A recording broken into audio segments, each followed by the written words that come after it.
નમસ્કાર, હું છું પ્રિયા અને તમે જોઈ રહ્યા છો જનતા કી જાણકારી ન્યૂઝ। નજર કરીએ આજના સમાચાર ઉપર।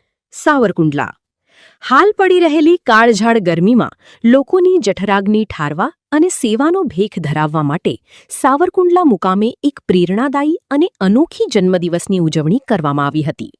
કોળી સમાજના હૃદય સમ્રાટ અને રાજ્યકક્ષાના મંત્રી શ્રી પરસોત્તમભાઈ સોલંકીના જન્મદિવસ નિમિત્તે સાવરકુંડલાના રિદ્ધિ સિદ્ધિનાથ મહાદેવ ચોક ખાતે ભવ્ય વિનામૂલ્યે મસાલા છાશ વિતરણ કેન્દ્ર ખુલ્લું મૂકવામાં આવ્યું હતું।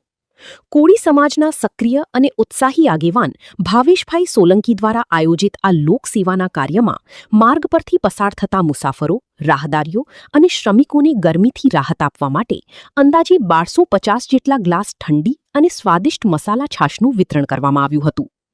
નેતાના જન્મદિવસની ઉજવણી માત્ર દેખાડા કે આતશબાજીથી નહીં પણ જનતાની સાચી સેવા કરીને થઈ શકે તે ભાવેશભાઈ સોલંકી અને તેમની ટીમે સાબિત કરી બતાવ્યું છે।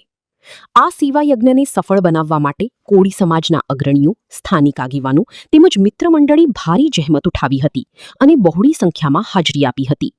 છાશ વિતરણ પૂર્વે રિદ્ધિ સિદ્ધિનાથ મહાદેવના મંદિરના પવિત્ર પટાંગણમાં મંત્રી શ્રી પરસોત્તમભાઈ સોલંકીના ઉત્તમ સ્વાસ્થ્ય અને દીર્ઘાયુષ્ય માટે વિશેષ પ્રાર્થના અને મહાઆરતી પણ કરવામાં આવી હતી।